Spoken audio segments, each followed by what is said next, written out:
Hello friends, welcome back to motor refined. আমি আপনাদের host and দোস্ত অরিন্দম ঘোষ, আর আজকে আরও একবার আমি আপনাদের জন্য নিয়ে চলে এসেছি অল নিউ 2025 হিরো এক্সপালস 210।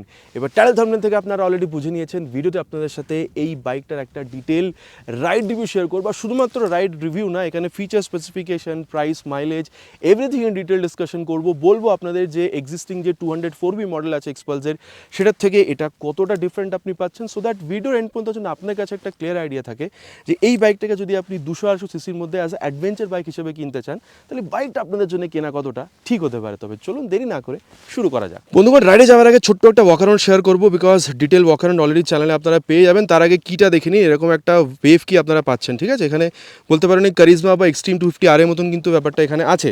আর তারপরে যদি আপনাদের বলি, ভেরিয়েন্ট বেস মডেল পাবেন দুটো কালার, আর প্রাইস যদি দেখেন 1,75,800 আপনার এক্স শোরুম প্রাইস আসছে। টপ মডেলে আগেইন দুটো কালার পাবেন, এখানে আপনারা প্রাইস মোটামুটি বলতে পারেন 1,85,800, 10,000 টাকা বেশি বেস মডেলের থেকে এক্স শোরুমে আপনারা পে করছেন। এবার অন রোড আপনাদের বলবো, কিন্তু তার আগে আপনাদের বলবো যে এক্সপালস 204B যেটা এক্সিস্টিং মডেলগুলো আছে, বেস মডেলটা মোটামুটি 1,80,000 টাকা পর্যন্ত, আর টপ মডেলটা 1,95,000 থেকে 2,00,000 টাকা পর্যন্ত, প্রো প্লাস মডেলটা, ঠিক আছে? তো বলতে পারেন যে মানে বেস মডেল বা pro plus model Xpulse 204B এই যে দুটো মডেলের অন রোড প্রাইস কিন্তু এর প্রায় এক্স শোরুম প্রাইসের কাছাকাছি চলে আসছে, ঠিক আছে? সো মোটামুটি বলে দিচ্ছি আপনাদেরকে এখানে প্রাইসের ব্যাপারটা কী আছে, এক্সপালস 204B থেকে প্রাইস কতটা ডিফারেন্ট। এবার এই যে বেস মডেল তার থেকে এটা কতটা ডিফারেন্ট। বেস মডেল থেকে এখানে আপনি ওয়েট 2 কিলো বেশি পাবেন, এখানে আপনারা উইন্ডশিল্ডটা এক্সট্রা পাচ্ছেন, এই যে বলতে পারেন যে এখানে গার্ডটা বেশি পাচ্ছেন, মানে নাকল গার্ডটা, এখানে এই বলতে পারেন র্যাকটা এক্সট্রা পাচ্ছেন। আর তারপরে প্রাইস যেটা বলেছি সেটা ডিফারেন্স তো আপনাদের এখানে পাবেন, 10,000 টাকা পর্যন্ত প্রাইস আপনাদের এখানে বেশি পে করতে হচ্ছে।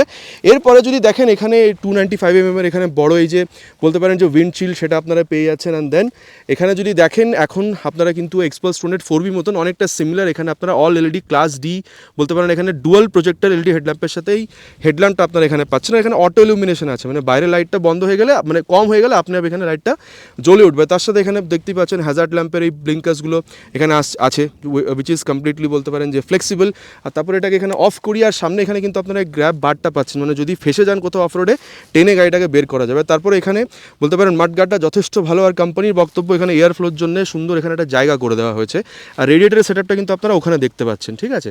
আর তারপরে যদি বলেন, আগে কিন্তু ডুয়াল চ্যানেল এবিএস ছিল না, সিঙ্গেল চ্যানেল ছিল, এখন ডুয়াল চ্যানেল করে দেওয়া হয়েছে। টায়ার, সাসপেনশন, ব্রেকের মধ্যে খুব একটা তফাৎ হয়নি আগের থেকে। 90/90 সেকশনের টায়ার কমপ্লিটলি বলতে পারেন ওই অফ রোডকে সাপোর্ট করার মতন trade pattern with this 21 inches of spoke wheel same পাচ্ছেন। সাসপেনশন এখনও 41mm টেলিস্কোপিক ফোক আছে, আর এখানে দেখতে পাচ্ছেন যে 276mm এর পেট্রোল ডিস যেরকম আগে পেতাম এখনও সেম পাচ্ছি। সুন্দর একটা ক্র্যাশ গার্ড আছে, যদি গাড়িটা পড়ে যায় এদিক ওদিক তাহলে স্ক্র্যাচেস থেকে বাঁচানোর জন্য। আর এখানে যদিও বা কারিজমার ইঞ্জিন থাকে, কিন্তু তাও এটাকে টিউনিংটা চেঞ্জ করা হয়েছে। আর ডেফিনেটলি কতটা কি ডিফারেন্ট কারিজমার থেকে আগে চালানোর টাইমে তো আপনাদেরকে বলবোই, কিন্তু তার আগে বলে দিই এখনও 210cc single cylinder DOHC 4-valve liquid cool filter engine পাচ্ছি, কিন্তু পাওয়ার হালকা এখানে একটু কমানো হয়েছে, 24.7 PS এখন পাচ্ছি। টর্ক হালকা একটু বাড়ানো হয়েছে কারিজমার থেকে, এখন আমরা 20.6 নিউটন মিটারের টর্ক আমরা পাচ্ছি। কোম্পানির বক্তব্য এই যে ফুটরেস্টগুলো আছে এগুলো কিন্তু চাইলে অ্যাডজাস্ট করা যেতে পারে। আর তারপরে ব্রেক লিভারের কোয়ালিটিটাও যথেষ্ট ভালো। এবার বলতে পারেন এখানে এই যে এক্সস্ট আছে বা মাফলার কভার, এটাকে কমপ্লিটলি রিডিজাইন করা হয়েছে। তারপর এখানে হিট থেকে বাঁচানোর জন্য এখানে প্লাস্টিকের বা ফাইবারের জিনিসটা আপনারা এখানে পাচ্ছেন। এবার এক্সস্ট সাউন্ড যেটা, সেটাও আমি আপনাদেরকে এখানে একবার শুনিয়ে দিই।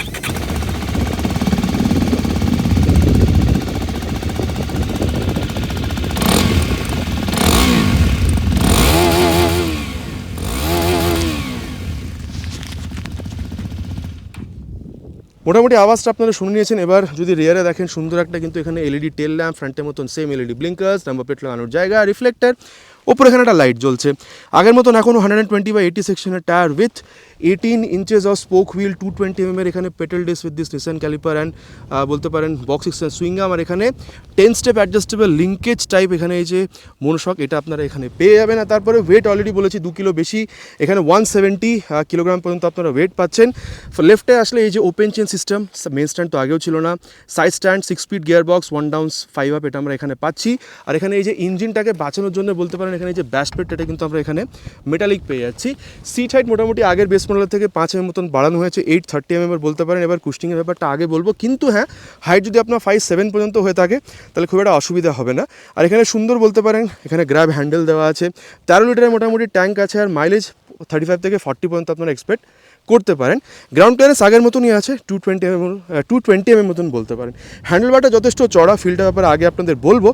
তার আগে এখানে আরেকটা জিনিস যেটা আপনাদের বলতে যাবো সেটা হচ্ছে অ্যাবাউট দিস, ঠিক আছে। USB type mobile charging port পাচ্ছেন, সুন্দর একটা এখানে TFT কনসোল পাচ্ছেন।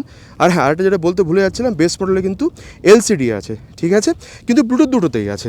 এবার এটাকে টগল করার জন্য এখানে বাটনগুলো আছে, হাই বিম লো বিম পাস লাইটের সুইচ, টার্ন সিগন্যাল আর হর্নটা ঠিক আছে, ঠিক আছে, খুব বেটার বলবো না। এই যে কিল সুইচ, স্টার্ট সুইচ একসাথে আছে। SOS বাটনটা হলে ভালো হতো, বিকজ ইটস অ্যাডভেঞ্চার বাইক। আর এখানে এই যে বলতে পারেন যে হ্যাজার্ড ল্যাম্পের সুইচটা আছে। আর তারপরে এখানে যদি অফ করে অন করি, খুবই সুন্দর কিন্তু এখানে একটা 4.2 ইঞ্চেসের এই TFT কনসোলটা আমরা এখানে পাচ্ছি। সুন্দর দেখুন এই ভিজুয়ালটা। আর তারপর এখানে দেখুন ট্যাকোমিটার, স্পিডোমিটার, ওডোমিটার, কোন মোডে আছে এবিএস সেটা দেখাবে, neutral pressure sensor, coolant temperature, ঠিক আছে। আর এখানে ফিউল গ্যাস সেন্সার আছে। এই বাটনটা লং প্রেস করলে আমরা এখানে বলতে পারেন যে এই যে সেটিংসে যেতে পারবো। এখানে ট্রিপগুলো যদি আমরা দেখতে চাই সেগুলো সেট করতে পারবো। আর ABS মোডটাকে আপনাদের একবার দেখিয়ে দিই। রোড মোডে দুটোই অন থাকবে ABS, ট্রেল মোডে রিয়ার ABSটা অফ হয়ে যাবে, অফ রোড মোডে দুটো ABSই কিন্তু এখানে অফ হয়ে যাবে। আর তারপরে যদি আপনি দেখেন তাহলে কিন্তু এখানে ব্যাটারি ব্যাপারটা আপনারা দেখতে পাবেন, কত ভোল্টেজে আছে না আছে। ডিসপ্লেতে যদি যান, অ্যাপিয়ারেন্সটাকে যদি অটোতে সেট করে রাখেন তাহলে ফ্রন্ট লাইটটা আপনি আপ জ্বলে যাবে according to the ambience light. আর তারপরে ব্রাইটনেসটাকেও সেট করতে পারবেন, উইগেটসগুলো পারবেন, ডেট অ্যান্ড টাইম সেট করতে পারবেন। আচ্ছা, এখানে যদি হিরো রাইড কানেক্ট অ্যাপটাকে মোবাইলে ডাউনলোড ইনস্টল করে থ্রু ব্লুটুথ যদি এটার সাথে আপনি কানেক্ট করেন তাহলে turn button navigation, call, SMS, music আর অন্যান্য অনেক বলতে পারেন যে কানেক্ট ফিচার কিন্তু আপনি এখানে ইউজ করতে পারবেন। আর তার বাইরে যদি দেখেন কানেক্টিভিটি আছে, মোবাইল চার্জিং যেরকম এখনই মানে মোবাইল কানেক্টিভিটি যেরকম এখনই বলছিলাম, অ্যাবাউটে গেলে ride information, software version and then disclaimer, এটা আপনারা পেয়ে যাবেন। এবার এখানে কতটা দেখুন, দেখতে তো যথেষ্ট ভালো এখানে মিরারটা, এবার মানে রিয়ার ভিউ কতটা ভালো দিচ্ছে চলুন রাইডে যাই অ্যান্ড দেন এটা ব্যাপারে আমরা কথা বলবো। আর বন্ধুগণ, এবার রাইড রিভিউটা শুরু করবো of this all new 2025 hero Xpulse 210। দেখুন, সিটে বসার পরে এটা তো ডেফিনেট যে এই 830 mm সিট একটু উঁচু তো মনে হবে। 5, 6, 5, 7 পর্যন্ত যদি হাইট না হয়, টিপটোরে বেশি করতে হবে। আমার হাইট ক্লোজ টু 6, আর এখানে কিন্তু পুরোপুরি এই যে মানে পুরোপুরি কিন্তু এখানে পাটা ঠেকে যাচ্ছে, অসুবিধা হচ্ছে না, ঠিক আছে। এবার দেখুন হ্যান্ডেল বারটা যথেষ্ট চড়া, আপনি যথেষ্ট আপরাইট বসছেন, seat is comfortable, not soft not hard.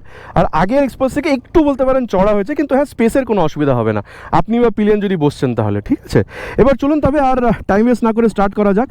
আর একটা জিনিস দেখুন, এই যে ফার্স্ট গিয়ার দিলাম, সেকেন্ড গিয়ার, থার্ড গিয়ার। দেখুন আমি বলবো যেহেতু কারিজমার ইঞ্জিন এখানে আনা হয়েছে, আগেই বলেছি এখানে কিন্তু টিউনটা ডিফারেন্ট।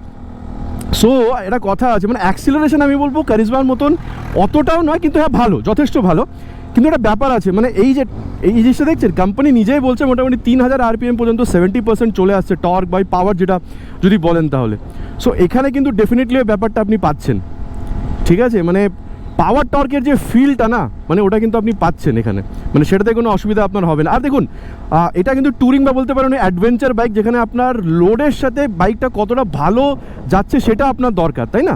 তো সেখানে কিন্তু এই বাইকটা যথেষ্ট ভালো এখানে পারফর্ম করছে, সেখানে নিয়ে আপনার কিন্তু কোনো মানে অসুবিধা হওয়ার এখানে কোনো কথা না। আচ্ছা, এরপরে আমি যেটা বলবো আপনাদের সেটা হচ্ছে অ্যাবাউট দ্য ক্লাচ। ক্লাচ দেখুন, যদিও এখানে স্লিপার ক্লাচ আছে, কিন্তু আমি বলবো খুব সফট যে সেটা নয়, মানে মিড সাইডে আছে, না খুব বেশি সফট না খুব বেশি হার্ড। কিন্তু যদি আপনি গিয়ারটা দেখেন আপ বা ডাউন শিফট হালকা কিন্তু আপনাকে ওই এফার্ট দিতে হচ্ছে, ঠিক আছে। একদমই যে নর্মাল মানে খুবই সফট সেটা না, হালকা এফার্টের সাথে কিন্তু আপ বা ডাউন শিফটিং কিন্তু এখানে হয়ে যাচ্ছে, আপনার সেখানে কোনো রকমের কোনো অসুবিধা হচ্ছে না। আচ্ছা, এবার যদি এই ক্লাচ গিয়ারের ব্যাপারে এতটা কথা হচ্ছে, চলুন তবে এর যে অ্যাক্সিলারেশন টেস্ট সেটা করা যাক, আর তারপরে আপনাদেরকে আমি এখানে যে পারফরমেন্স সেটার ব্যাপারে কথা বলছি। ফার্স্ট গিয়ারে রেখে দিয়েছি, উইথ 3 হর্ন স্টার্ট করবো।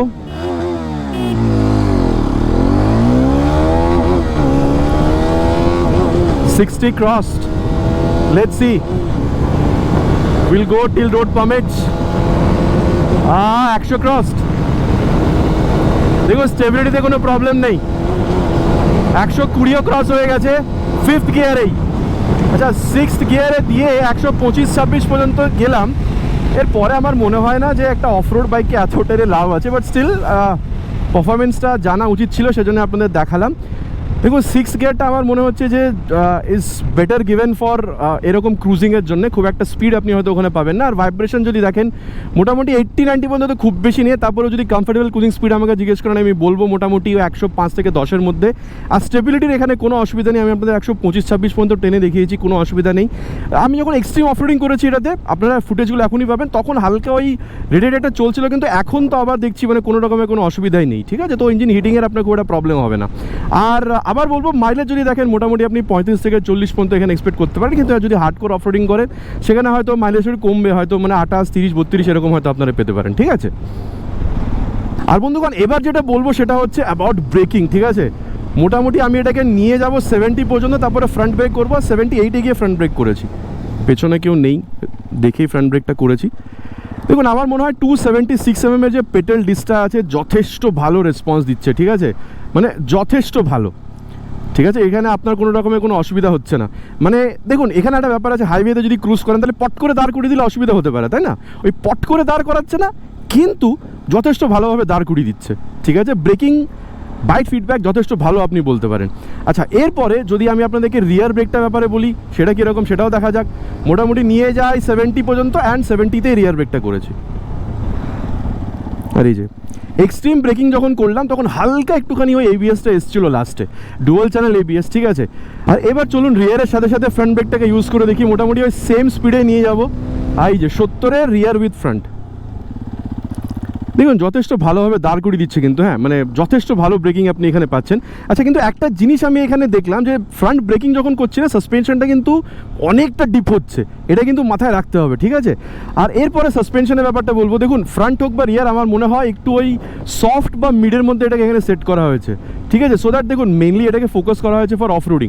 সো অফরোডিংয়ের জন্য স্পেশালি আপনি এখানে ব্যাপারটা পাচ্ছেন। কিন্তু হ্যাঁ, এরকম যখন করছেন বাইক কিন্তু আপনার কথা শুনছে, বা হালকা ফুলকা যদি কর্নারিংয়ে যান খুব একটা অসুবিধা হচ্ছে না। আর জার্ক তো নেবেই, এটা অফরোডের জন্য এটাকে ইউজ করা হয়েছে।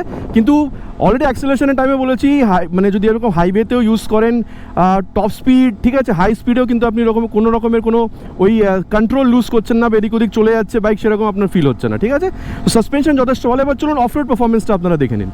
রাজস্থানে কোনো একটা জায়গাতে আমরা এসেছি যেখানে মোটামুটি বর্ষার টাইমে মানে জলটা এখান দিয়ে যায় আর কি, বাট এখন পুরোপুরি শুকনো, ঠিক আছে।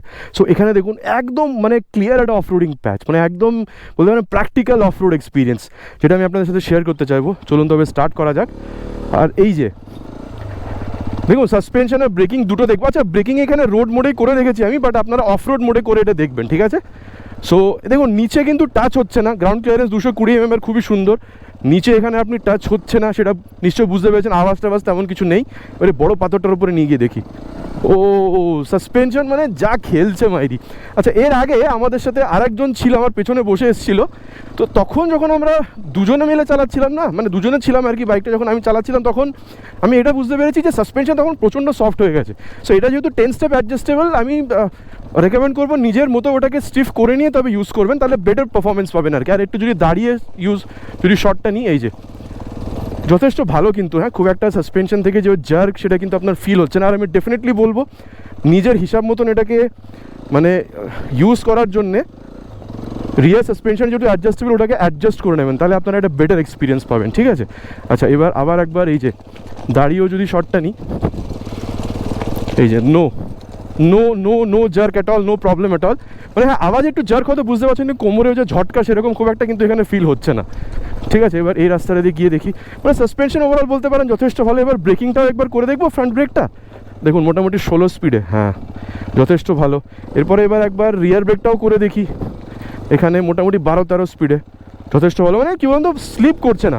আর এটা যদিও বা এবিএসটা অ্যাক্টিভ আছে, আপনি কিন্তু উইদাউট এবিএসই করবেন, তাহলে বেটার এক্সপিরিয়েন্স পাবেন, ঠিক আছে। সো আপনার এখানে খুব একটা অসুবিধা যেটা সেটা কিন্তু হচ্ছে না, আমি ডেফিনেটলি এটা আপনাদেরকে আমি এখানে বলতে পারি। আর দেখুন অফরোড এক্সপিরিয়েন্স ঠিক আছে, কিন্তু অফরোডের সাথে সাথে এই যে পাহাড় এগুলো তো থাকবেই। তো চলুন এবার পাহাড়ে উঠে আপনাদেরকে আমি একটা এক্সপিরিয়েন্স শেয়ার করি যে ওখানে কীরকম ফিল হচ্ছে আমার। দেখুন যখন আপনি যাচ্ছেন ট্র্যাকশন যেন লুজ না হয়, চাকা যেন স্লিপ না করে, ঠিক আছে, আপনি যেন অ্যাক্সেলারেশনটা ভালো পান, হ্যান্ডলিংটা যেন অসুবিধা না হয়, এই জিনিসগুলো আমরা চাই না যখন উঁচুতে উঠছি। এই জিনিসগুলো কিন্তু আমরা এখানে ডেফিনেটলি পাচ্ছি। দেখুন কতটা উঁচুতে উঠে পড়েছি অলরেডি, ঠিক আছে। যখন হিন্দি শ্যুটটা করছিলাম তখন ওই পাহাড়টাতে ছিলাম। সো দেখুন উঁচুতে যখন উঠছেন তখনও হ্যান্ডলিংয়ে কোনো প্রবলেম নেই, ট্র্যাকশন কিন্তু আপনি লুজ করছেন না, ঠিক আছে। সো এই একটা ব্যাপার আছে। আর এরপরে দেখুন যখন আপনি এরকম নিচে যাচ্ছেন না, দেখুন গাড়িটা কতটা নিচে চলে গেছে।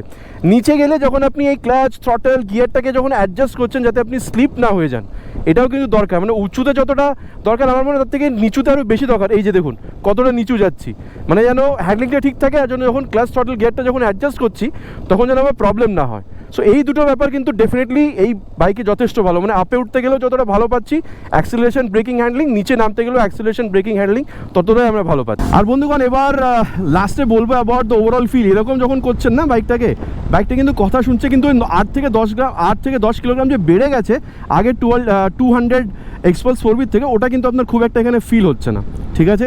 সো এই একটা ব্যাপার আছে। আচ্ছা, এরপরে যদি আমি আপনাদেরকে বলি, দেখুন এখানে রিয়ার ভিউ মিরার যথেষ্ট ভালো, রিয়ার ভিউতে হালকা হাতটা দেখা যাচ্ছে কিন্তু ঠিক আছে, রিয়ার ভিউ যথেষ্ট ভালো পাচ্ছেন। আচ্ছা, এরপরে যেটা বলবো সেটা হচ্ছে, দেখুন হ্যান্ডেল বার যথেষ্ট চড়া, আপনি যথেষ্ট আপরাইট বসছেন, আপনি বা পিলিয়ন দুজনের জন্য স্পেসের এখানে কোনো অসুবিধা হচ্ছে না, ঠিক আছে। সো যথেষ্ট ভালো এখানে আপনি পাচ্ছেন। আচ্ছা, এরপরে আরেকটা ব্যাপার বলি, দেখুন speedo, odo, tacho, gear position sensor, mobile charging port সব কিছুই আপনাদের জন্য আছে। সো সিটি রাইড যদি করেন ঠিক আছে, এভরিডে রাইডের জন্য অসুবিধা নেই, কিন্তু আমি বলবো যদি আপনি লং রাইড বা যদি আপনি অফ রোডে বেশি যান না, তাহলে আমার মনে হয় এই গাড়িটা সবথেকে বেস্ট এক্সপিরিয়েন্স যেটা, সেটা আপনি কিন্তু মানে উপভোগ করতে পারবেন, ঠিক আছে। আর দেখুন অলরেডি এটার বুকিং শুরু হয়ে গেছে, আপনারা নিয়ারের শোরুম গিয়ে কিন্তু এটাকে আপনারা চাইলে বুকও করাতে পারেন, ঠিক আছে। দেখুন মোটামুটি এই বাইকটার কি আছে না আছে, ঠিক আছে, walk around, review, on road, of road সব কিছু আপনাদের সাথে শেয়ার হয়ে গেছে। এবার যাওয়া যাক এর বলতে পারেন কনক্লুশন, অ্যান্ড দেন দেখি যে ওভারঅল ফিলটা বা এই বাইকটাকে যদি এর কম্পিটিশনের সাথেও কম্পেয়ার করেন তাহলে কীরকম হতে পারে আপনাদের জন্য এই নতুন এক্সপালস 210টা কেনা। তবে বন্ধুগণ, এবার কনক্লুশন ব্যাপারটা কথা বলা যাক, বাইকটা কেনা আপনার জন্য কতটা ঠিক হবে। দেখুন যদি আপনি কম্পিটিশনে দেখেন, স্ট্রেট কম্পিটিশন তো এই সেগমেন্টে নেই হিসাব মতন, ঠিক আছে। যেরকম NX 200, যেরকম কোম্পানি ওটাকে আরবান এক্সপ্লোরার হিসাবে মার্কেটে প্রডিউস করছে, আর প্রাইসও যদি দেখেন 2,05,000 টাকা পর্যন্ত এখন অন রোড, মানে নতুন আপডেটের পরে। আর এখানে মোটামুটি এটা 2 লাখ, মানে যদি আপনি বেস মডেল যান 2,10,000, আর এখানে 2,20,000 পর্যন্ত, 2,25,000 পর্যন্ত এখানে আসছে, 10 থেকে 15,000 টাকা আপনি এখানে বেশি পে করছেন। কিন্তু হ্যাঁ, যদি আপনি সুজুকির V-Strom-এ যান, ঠিক আছে, 250 সিসি, এক তো ওটা সিসি বড় হয়ে যাচ্ছে, আর প্লাস ওটাতে প্রাইসও মোটামুটি 3.5 লাখ 3 লাখের কাছাকাছি যাচ্ছে। সো ওটার সাথে এটা কম্প্যারিজন করবো না। NX 200 দেখুন ভালো বাইক, কিন্তু ওটাকে যেহেতু আরবান এক্সপ্লোরার হিসাবে হন্ডা প্রডিউস করছে মার্কেটে, সো বলতে পারেন যে মানে অন রোড ভালো চালাচ্ছেন, কিন্তু কখনও যদি ছোটোখাটো অফ রোড প্যাচ চলে আসে অন রোড চালাতে ঠিক আছে। কিন্তু যদি আপনি এই বাইকটাতে আসেন, আপনি যদি একটা প্রপার অফরোডিং বাইক চান, ঠিক আছে, আপনার বাজেট একটু কম, বা মানে আপনি 200 সিসির ইঞ্জিনের সাথে চাইছেন, মানে অফরোডিং স্টার্ট করছেন আপনি, যেখানে আপনার বাজেট মোটামুটি 2,10,20,000 পর্যন্ত, কিন্তু আপনার ভালো হ্যান্ডলিং চাই, ভালো সিটিং পজিশন চাই, সিটটা কমফোর্টেবল চাই, ঠিক আছে, মানে বলতে পারেন মাইলেজও ভালো চাই, আর আপনি এটাও দরকার যে ওই লিকুইড কুল ইঞ্জিনটা যেন হয়, যাতে ইঞ্জিন লঞ্জিভিটি বা মানে ইঞ্জিনের যেন কোনো প্রবলেম না হয়, ঠিক আছে। আপনার ফিচারেরও কোনো রকমের কোনো কম্প্রোমাইজ আপনি চাইছেন না, যেরকম এখানে 8 turn button navigation, call SMS, রাতে রাইড করার জন্য ক্লাস ডি, হেডল্যাম্পের মধ্যে প্রজেক্টর জিনিসটা, ঠিক আছে। এই জিনিসগুলো যদি আপনার প্রয়োজন থাকে, তারপরে ABS mode for better ABS handling, এই জিনিসগুলোর জন্য আমি বলতে পারি বন্ধুগণ, যদি আপনার বাজেট মোটামুটি 2,10,20,000 মধ্যে হয়ে থাকে, 2025-এ দাঁড়িয়েও কিন্তু অফরোডিং, একটা প্রপার অফরোডিং ফিলের জন্য আমার মনে হয় এখানে কিন্তু এক্সপালস 210 কিন্তু আপনি কিনতে পারেন। শুধু একটা মাত্র আমি জিনিস এখানে দেখলাম, যখন হার্ড ব্রেকিং করছি তখন এই সাসপেনশনটা ফ্রন্টে কিন্তু অনেকটা ডিপ খাচ্ছে। সো এখানে আমি একটা জিনিস মানে বলতে চাইবো যে যদি এখানে যেরকম এই এক্সপালস 200 4Bর মতো প্রো মডেলটা কথা বলছি, যেখানে আমরা অ্যাডজাস্টেবল সাসপেনশন পাই, যদি এখানেও পেয়ে যেতাম তাহলে হয়তো আরও বেটার হতে পারতো। তার বাদে জিনিসটা কিন্তু সব কিছু এখানে ভালো আছে, অ্যাক্সেলারেশন, ব্রেকিং, সাসপেনশন, হ্যান্ডলিং সব কিছু। ইনফ্যাক্ট মাইলেজও আপনি 35 থেকে 40 পর্যন্ত পেয়ে যাবেন মোটামুটি। দেখুন এই নতুন বাইক এক্সপালস 200, বা বলতে পারেন নট 200, 210 নতুন এই 2025 মডেলে কি আছে না আছে, walk around, on road, of road সব কিছু আপনাদের সাথে এক্সপিরিয়েন্স শেয়ার করেছি। এবার আপনার কি মনে হচ্ছে, বাইকটা কি আপনি কিনবেন নাকি এখনও NX বা V-Strom-এর সাথে যাবেন? নিচে কিন্তু কমেন্ট করে প্লিজ জানাবেন, ইটস মাই রিকোয়েস্ট। আশা করছি ভিডিওটা ভালো লেগেছে। চ্যানেলটা কিন্তু একদমই নতুন, ভালো লেগে থাকলে প্লিজ ভিডিওতে একটি লাইক, আর চ্যানেল যদি প্রথমবার এসে থাকেন চ্যানেলটাকে সাবস্ক্রাইব করে বেল বাটনটা অলে হিট করতে কিন্তু প্লিজ ভুলবেন না। Again it's my request. খুব তাড়াতাড়ি দেখা হবে আপনাদের সাথে এরকম একটা ভিডিওতে বাইক বা স্কুটারের সাথে। Till then ride safe and Jai Hind.